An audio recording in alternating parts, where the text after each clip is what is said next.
Welcome to another episode of Off the Rack. I'm Walt Rakowich, and I'm grateful to have you here as we explore what it means to practice transformative leadership. Today's guest is Rishad Tobaccowala, global business advisor, author, and thought leader on the future of work and human creativity. Rishad brings 4 decades of experience helping people, teams, and organizations reinvent themselves to stay relevant in rapidly changing times. His newest book, Rethinking Work, explores the seismic shifts in where, when, why we work, and even what we work on.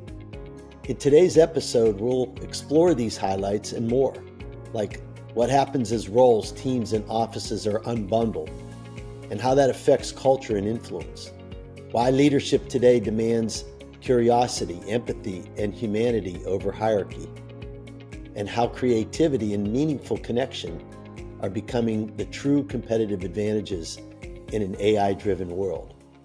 So join us for a conversation with Rishad Tobaccowala, a futurist and strategist who helps leaders reimagine work, purpose, and progress in the modern age.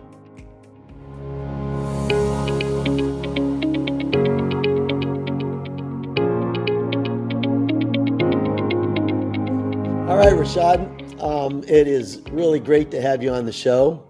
And but before we get into the first meaty question, I understand that you lived in Chicago for a time and that you had trouble adjusting to 2 things. One is the cold weather, and 2, the bland food, which you solved by discovering Tabasco sauce. That's what I understand. Yes. And I too lived in Chicago for a while. And by the way, I love green Tabasco. But anyway, I'm kind of curious, did you finally warm up, so to speak, to a favorite restaurant there? Yes, I did. And, it's kind of very interesting. I had to discover Tabasco sauce to save me because that was more of an issue than the cold. The cold I discovered, obviously, besides down jackets, we had indoor heating. Right. But this thing about the food became an issue. And this was in the early 1980s. What's particularly interesting is today, Tabasco is the least spicy thing you actually find in any restaurant when you ask for a hot sauce. They give you Cholula, they give you a whole bunch of other sauces. Right. And everybody talks about, Dave's hot and spicy, so and so hot and spicy, which just shows you 2 big shifts. When I graduated from the University of Chicago Business School, I was one of less than 10 Asian students in a class of 400 and one of 2 Indians. And it was hard to get Tabasco sauce. Today, at the University of Chicago, 45% of the class are Asians, and there are 55 out of the 400 are Indians. Wow, that is And you have amazing. spicy Indian restaurants all around Hyde Park Right. and Thai restaurants. That's amazing. Well, that's changed over what period of time? You said in the It's over. 80s? The real shift took place between, I would say, the mid 1980s and the early 2000s. Right. And after the early 2000s, it's been pretty much, very much, if you look at any of the business schools in the country, and Yeah. also many of the undergraduate schools, a significant portion of their full fee paying students come from Asia. Amazing. Yeah. That is absolutely amazing. Well, hopefully that will continue in the years ahead with the immigration policies and the like. Well, I hope it does, because today there was sort of a piece in the Financial Times that between last year and this year, for the first time since COVID, since they've been recording since 1948, they've had the largest drop-off of international students coming to the United States. Yeah. It's a drop-off by 17%. And what's very interesting is the international students account for $44 billion of spending across the universities.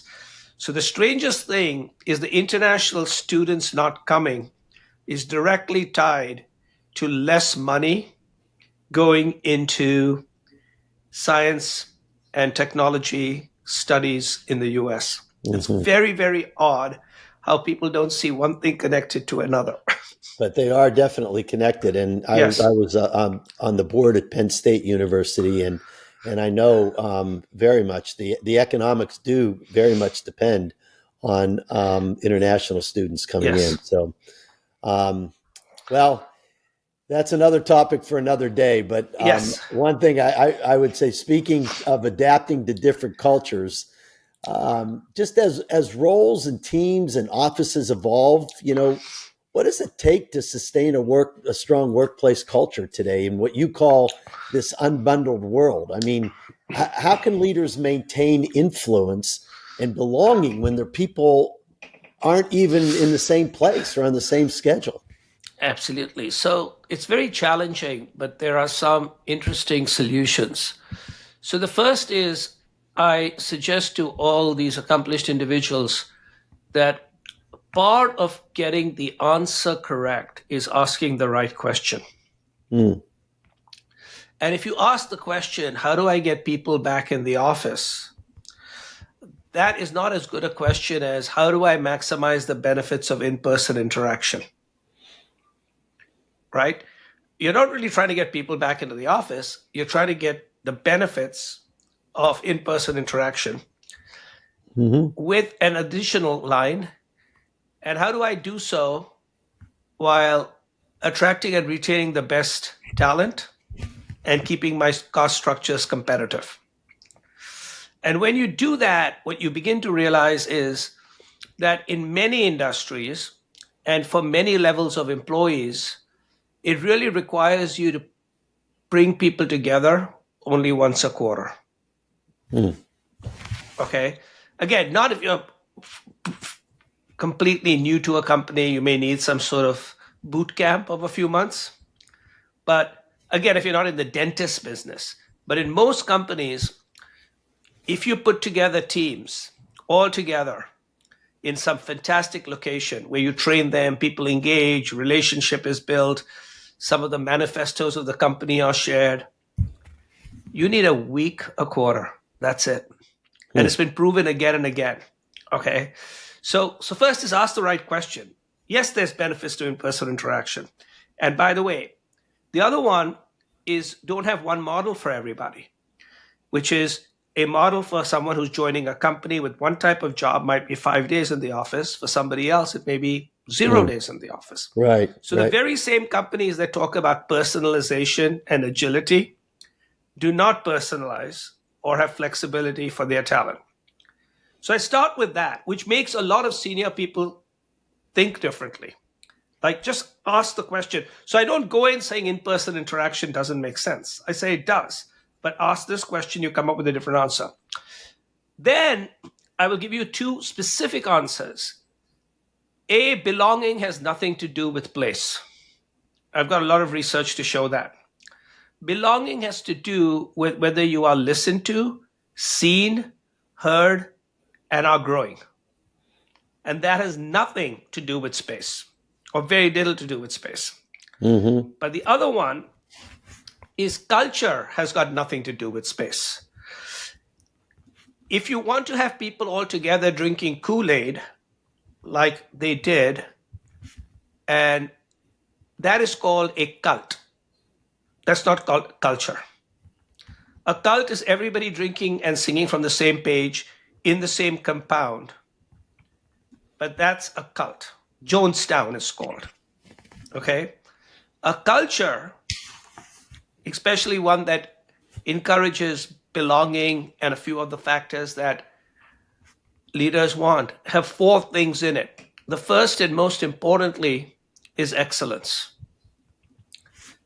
So, excellent results, excellent products and services, excellent customer relationships, and excellent talent. That's rule one. If you're not aiming for, and that is not the goal, it doesn't matter what your culture is. Culture is not a spa, right? It's excellence. So that's number one.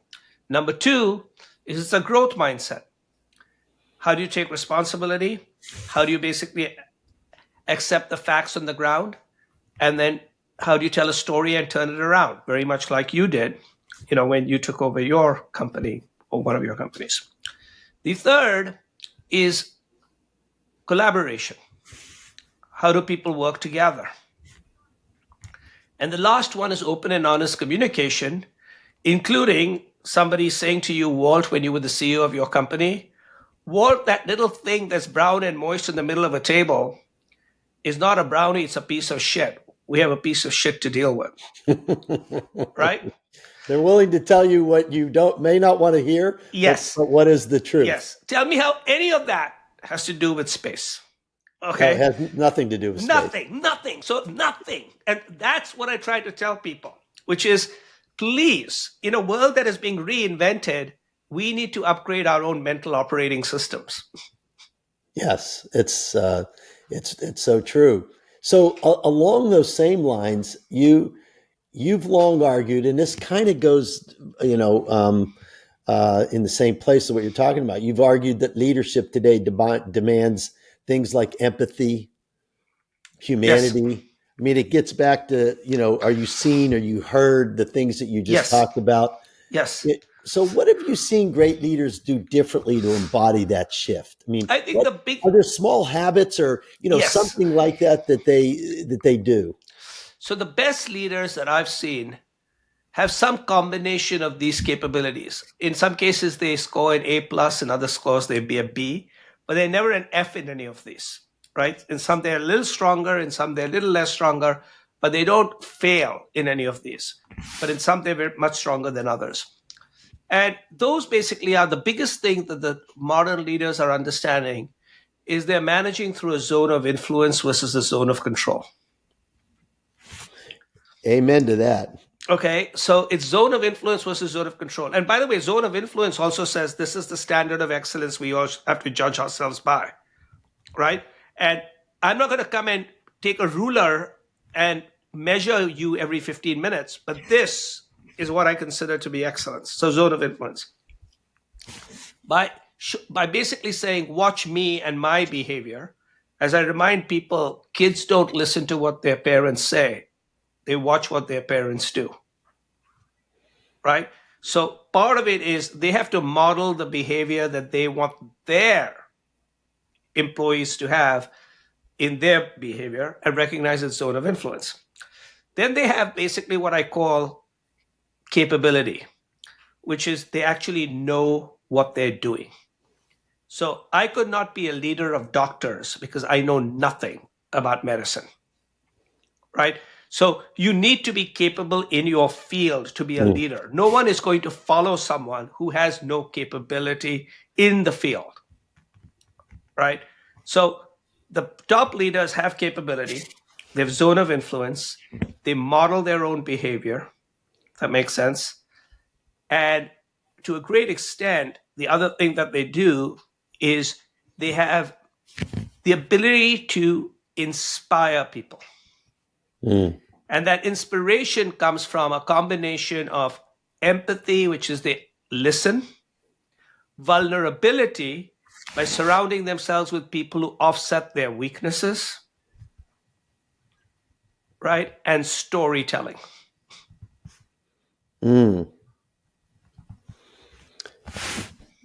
How important do you think storytelling is? I believe storytelling is not only very important, but it is growing more and more important. So the reason is Joan Didion, the famous author, before she became famous for her last couple of books on the death of her husband and the death of her daughter, she was famous for a couple of book of essays. One was called Slouching Towards Bethlehem, and one was called The White Album. And the opening lines in one of them is, we tell ourselves stories in order to live. Okay? So I believe storytelling is the way the human mind makes sense of the world around them. We are telling ourselves stories, and we're intersecting with other stories. So all that a human is a story encased in flesh. Okay? So in effect, if you actually think about it, all of human beings, only care about three things: food, sex, and entertainment. Okay? Food, so that they can keep telling stories. Sex, because it's an intersection of stories and they can create new story people. And Yes. entertainment, because they watch other people tell stories and they also listen to those stories. That's basically it. Okay. The rest of it is all kinds of stuff that we put together on Wall Street to explain what's going on. Okay. So, That's great. okay. So, with that, we are stories.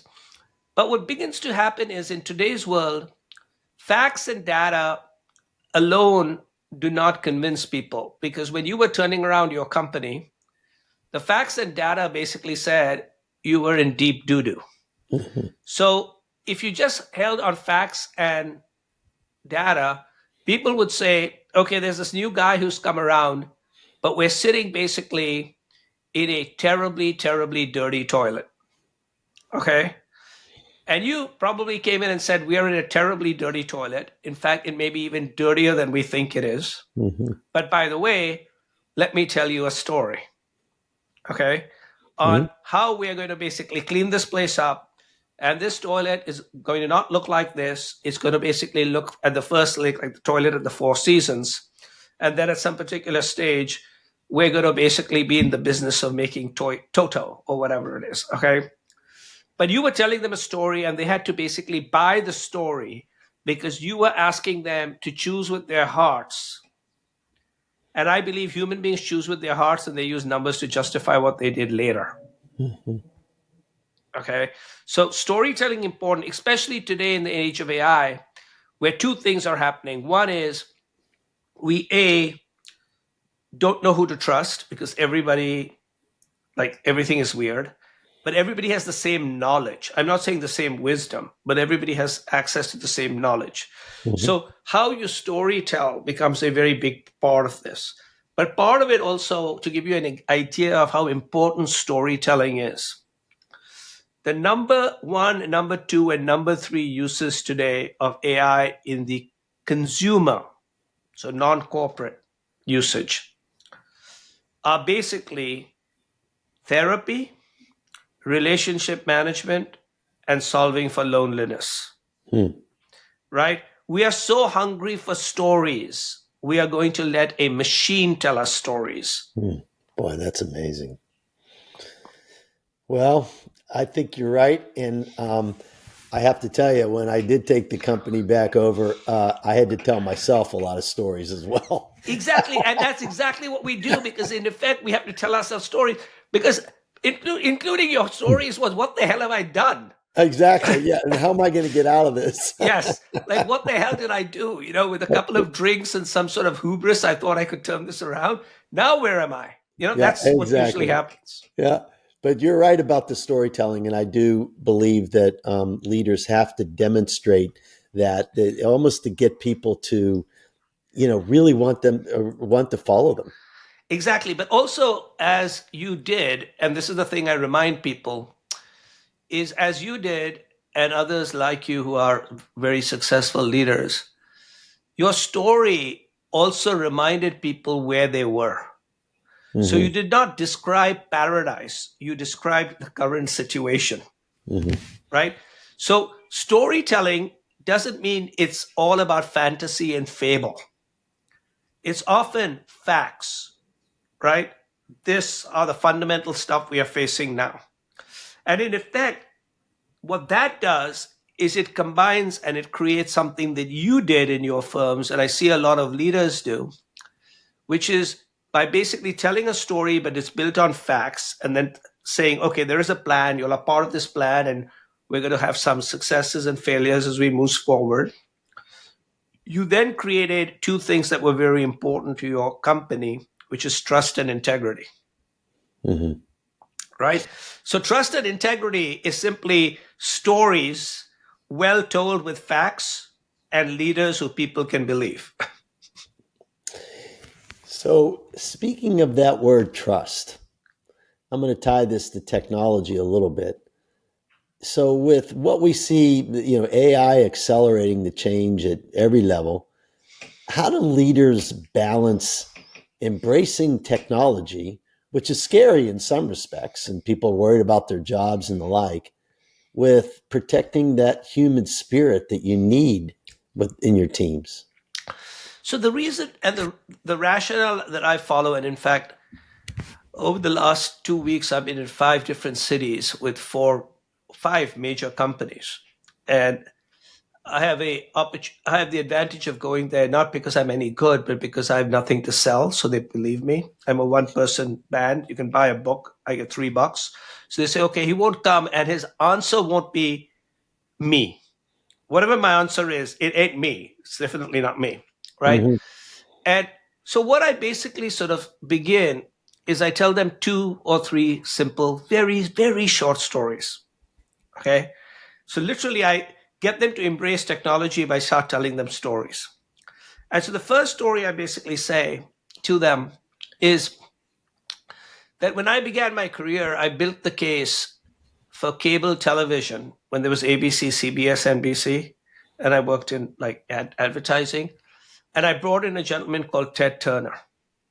Okay. And Mm-hmm. people thought, what the hell is he talking about? And at that time, he actually had TBS. There was no CNN. It was Turner Broadcasting System. Uh, so it was basically, I brought in Ted Turner. And then many years later, I helped launch some of the first digital agencies in the country. And I now go and I say, you've asked me, and I'm now on Medicare to come and talk to you about AI. Okay. And I'm known as the guy who focuses on human. Did you just see what I did? I embraced and understood the technology and then figured out how to leverage. I embraced it, I adapted, and I decided how humans would complement. I Mm-hmm. did not say it did not exist. Mm-hmm. And I basically believe that every single major advance in technology is actually about human storytelling. So I said, tell this story. And they said, what are you talking about? So I said, okay, would you agree that fire was the first big deal? They said, yes. So I said, okay, besides cooking food and staying warm, in the middle of the night, people were just sitting around and they were up now. They had nothing to do. So they told each other stories. That's how storytelling began around the campfire. Then you had the wheel. When you had the wheel, people could go to places and people could come to your town. Every novel in the world only has 2 stories. Someone goes on an exploration, it could be of themselves, or a stranger comes to town. Okay. And I do it bit by bit by bit. I show how every technology is a storytelling technology. Mm-hmm. And the technologies that take off basically allow humans to tell or to access or to share stories. That's what Meta does. That's what Netflix does. That's what Google does. That's what all these companies do. We consider themselves to be technology companies. They're basically human connection companies empowered by technology. Mm-hmm. And so I say it's not either or. If you want to be more human, you have to embrace the machine. But the difference is, I don't call AI artificial intelligence, and I don't call AI augmented intelligence. I call AI alien intelligence. Okay? And I don't call HI human intelligence because I believe human intelligence has been beaten by this alien intelligence. I call HI human intuition, human imagination, human inventiveness, human inspiration. Because interestingly, as the machines are trying to become more perfect, what makes us human is our imperfection. Humans are messy. As I always used to tell my boss, it's so easy to run this company if we could just get rid of all the people.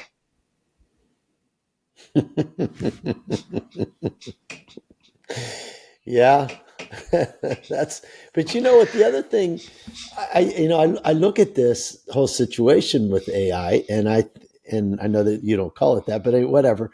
Um, and I think about every technology that has taken place in the last 50 years has actually created more work as opposed to doing away with work. I mean, Yes, so exactly. So one of the things in my book, so when people read my book, they say it's so practical, so real, so clear, but they say it's odd.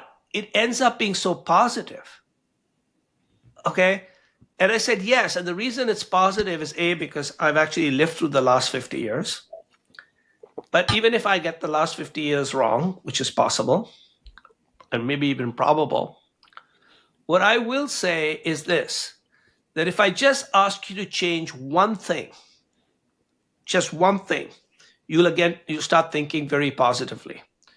And this is the one thing. And then my book shows how to address this thing, because once I say it, it sounds really scary. Okay.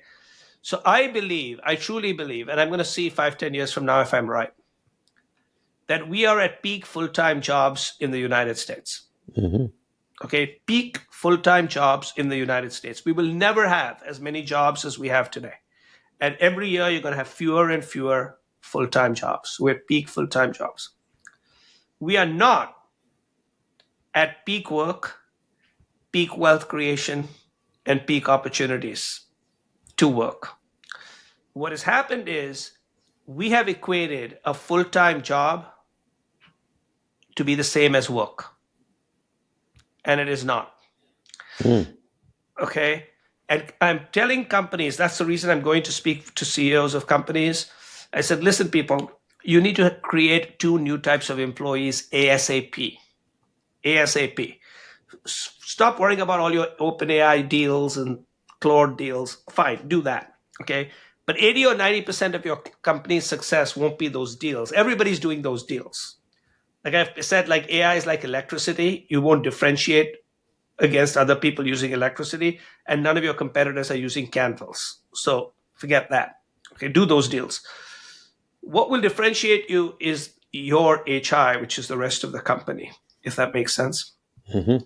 And if you are going to basically do that, you're going to require inside the organization, and 90% of your success will be your organization, your people, your leadership and talent, not your technology.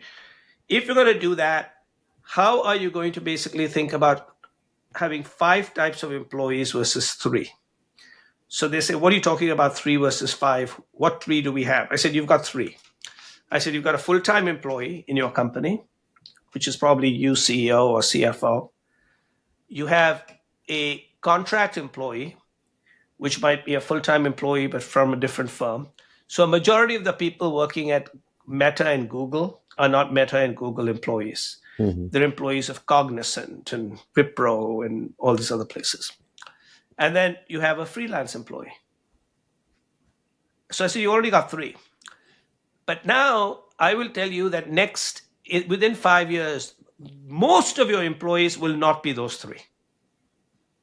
So a majority of your employees are not going to be the 3 that you currently have.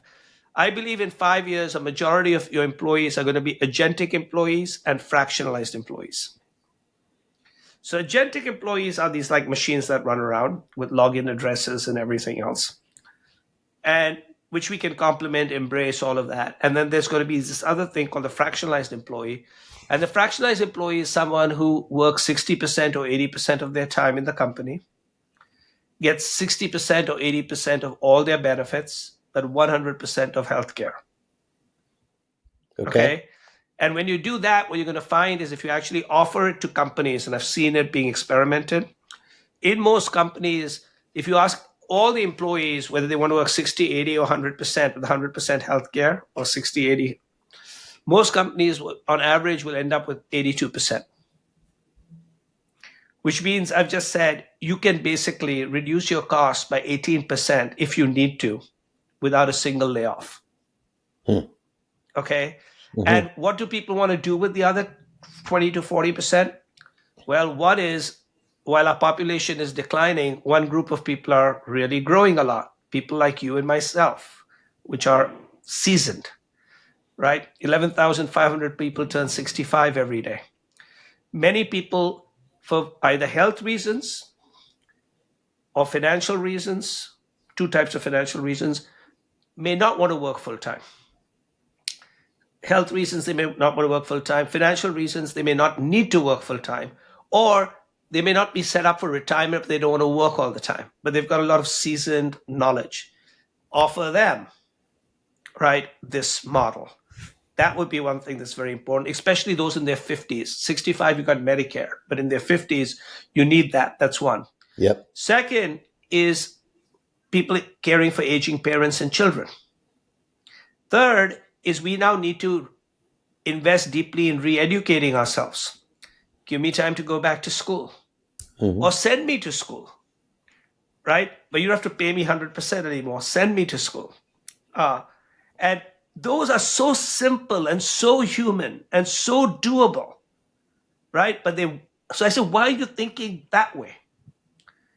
And that like astonishes them. And I say, look, here's how you can do it. All of this is legal. You as a leader should be able to do it. And I have an entire chapter in my book on how to do it, including who to give it to, how to give it to, everything else. And I said, look, it's easy. This is nothing to do with AI, right?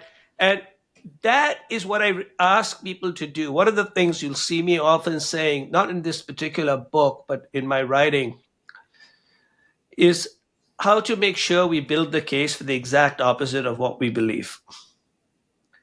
And my biggest worry with senior management all around the world, including the United States, I'm no longer one of those, but I'm going to claim that I used to be one of those, is we have become increasingly incestuous. We just hang out with people like ourselves. We read the same stuff, watch the same stuff. Now it's become so weird that we don't even want to connect with other people. There was an article in the Financial Times about how everybody tries to keep away from all the rest of the people. And I said, all the rest of the people, by the way, happen to be your customers, but you want to keep away from. And unless you're only selling NetJet things to each other, what about the rest of your customers? And the rest of your customers don't know what the hell you're talking about. And all of you all are engaging with each other. And, incestuous thinking gives birth to bastard ideas. And that's what we're now trafficking in. Is that the biggest barrier that keeps people or companies from adapting? Yeah, so I believe that the biggest barrier that keeps companies from adapting is that they actually end up doing something like this. So I'll tell you a story because it's the best way of saying it. So I was asked recently to go and speak to 40 CEOs in the boating industry, like Brunswick and Chris Craft. And historically, the boating industry, the people who have bought boats have tended to be older white men, historically. That has changed, but historically. And it just so happens that the nature of the room I entered in was primarily older white men. Okay. And I had been positioned as someone who's going to tell them outside thinking, which meant I was positioned to basically not be liked by them. That's the best way to say about it. So I walk into the room and I know that I'm going to go into a hostile crowd, but I decided to take this assignment and I'm paid to do it. So I said, fine, not that I need it, but I said, okay, I'm paid to do it. I'm coming here. And I walk into the room and I begin with this story. Okay. And the story I say is, I'm looking out and I see all these yachts.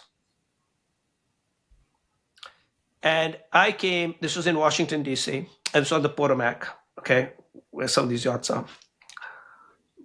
And I said, I came from New York on an Amtrak train. I've been asked to come and share with you perspectives. You came here on a yacht. I came here on an Amtrak train. My assignment has been misread to me. I need to learn from you what you all do. You don't need to learn anything from me. Right? That's how I started.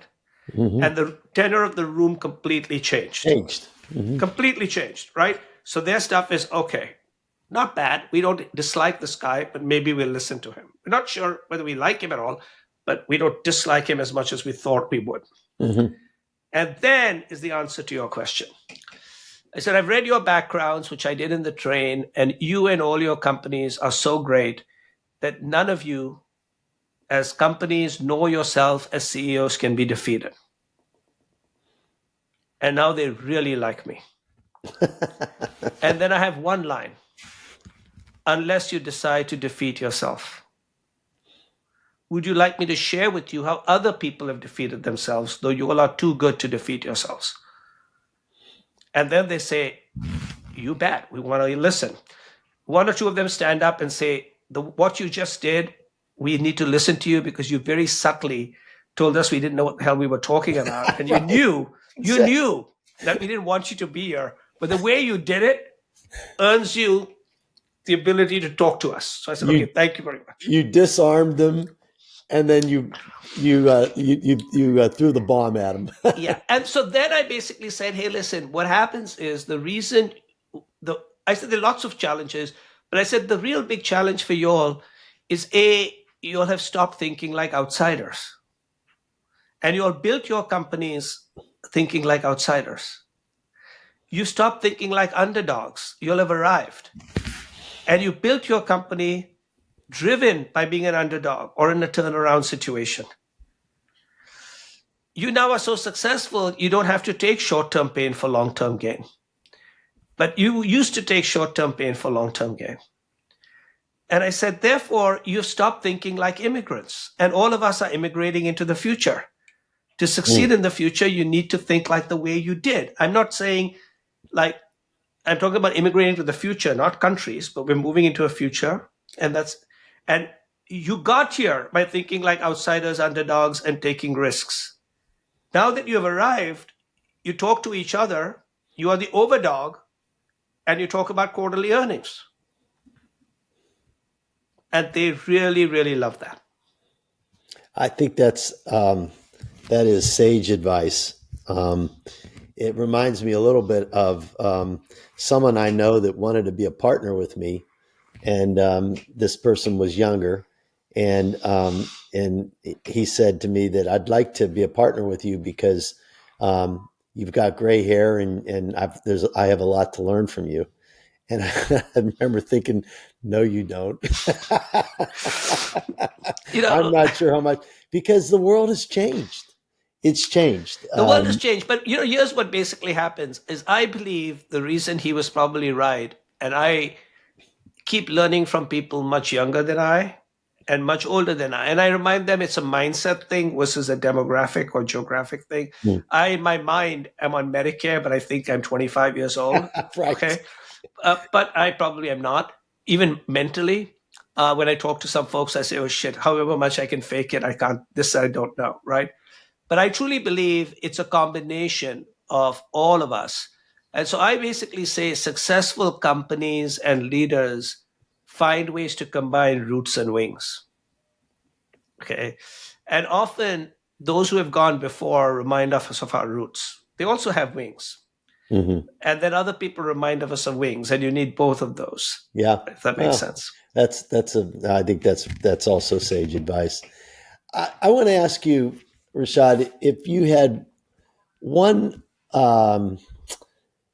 offer or invitation to leaders listening today, something they can start tomorrow to rethink how they lead and live, what would it be?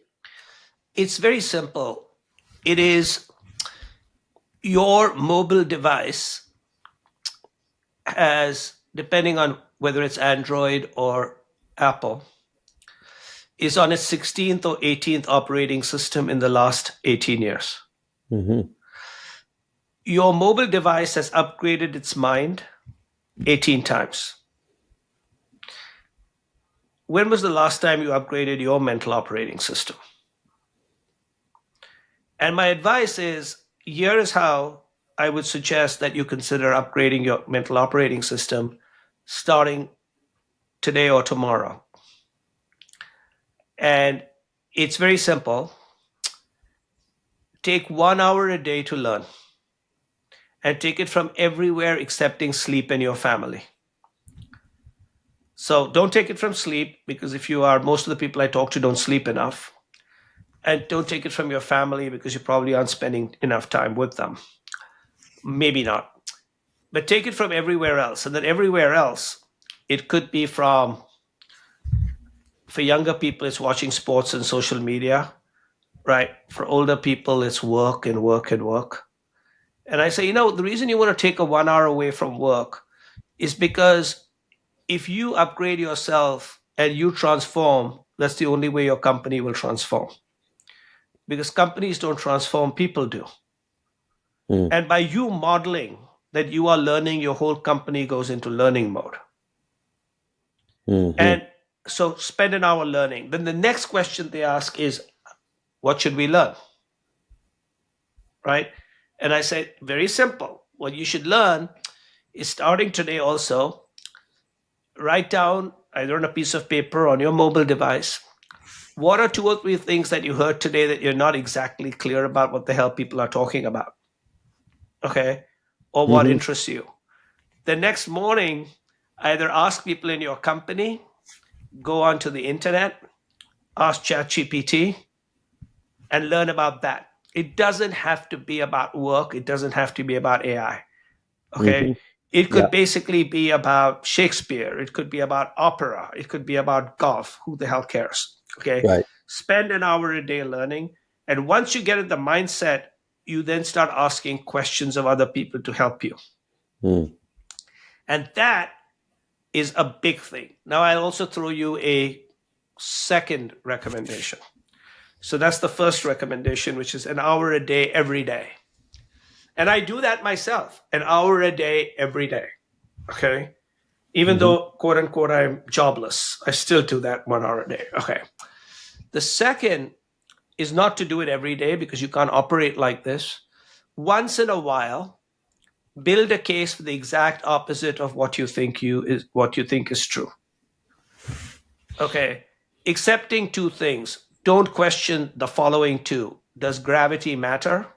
It does. Don't build a case against science and gravity. And second is, don't build a case against the three most powerful words in the world, which is what people say just before they die, which is, I love you. Mm. Okay. So outside of those two, everything else is open. And the reason for that is because the more senior you get, for the reasons I say, we hang out with people like ourselves, people bring us news that we want to hear. We start to believe that our flatulence smells like Chanel 5.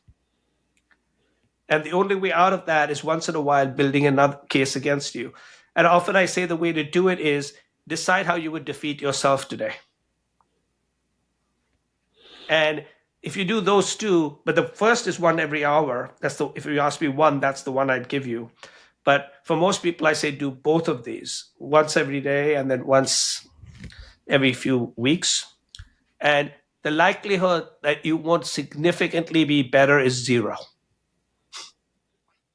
Well, I will.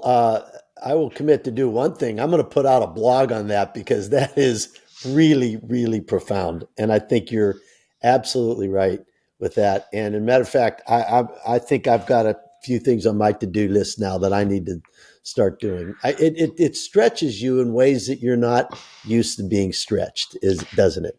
It definitely does. And it it's the way we also, as we get more seasoned, it's the way we keep ourselves healthy. Yeah. Well, we have to keep our mind healthy. Yes. And by doing that, I think we keep our body healthy too. Yes. So, Rishad, the last question for you, and this is a little bit different than anything I've asked you about, or perhaps things that you've written about. But I'm asking all my guests this, so you're not the first, and you won't be the last. But is there something? What single purpose are you most passionate about pursuing? What are you most passionate about right now? So I have built my second career on something I did very clearly in my first career. But in my second career, which was without a job, but not without work, I had to understand something, which is we work for five reasons. And one, which is very, very, very important, is for income. But what I discovered over time, for those who are fortunate or lucky enough, uh, some of us can then stop working because we don't need the income, Right. or the income is not critical. Okay. More often is better than less, but it's not critical. And what I understood was that a lot of people, when they stopped working, started to have issues, even though they had lots of money. Hmm. And I did some research and I discovered that there are five reasons we work. So one is income.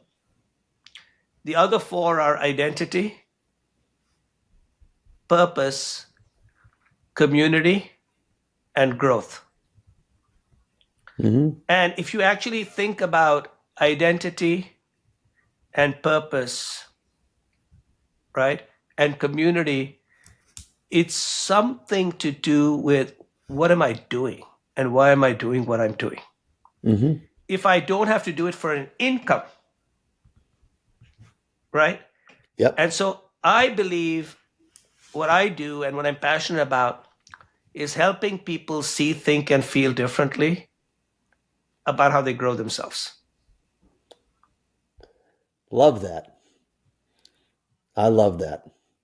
And it's similar to mine. I want to be an influence, a positive influence on people, um, in whatever way, shape, or form is important It's to them. exactly the same. And this is Exactly the same. this is basically what you're saying, just in a little bit different way. Yeah, yeah, just a little bit different way. That's exactly right. And so that like helps me, and that's the filter I put through everything. Yep. And oddly, when you do that, you yourself grow because you're talking to amazing people and you're learning from them and you're trying to make sure that you can help them. So you're learning to stay relevant to them, Yep. Yep. and all of that. Yep. Well, I'm talking to one smart cookie right now, and this has stretched my mind in so many different ways. And Rishad, I just want to thank you so much for joining me. Well, Uh, thank you very much for inviting me. It's fantastic. And after the recording, I'm going to ask you a couple of questions, but let okay. me. You just have amazing insights into future leadership. You really do. And so all I can say is thanks so much Welcome. to you. And let me say also thanks to all of you who tuned in today. You can always find more insights from our episodes in Off the Rack Plus, our newsletter. Follow Off the Rack on your favorite podcast platform and leave a review, and even share this episode with someone who needs a little purpose-filled inspiration. And so I would just say until the next time, I encourage all of you to be human with one another and find a way to have a positive influence on someone around you each and every day. Thank you.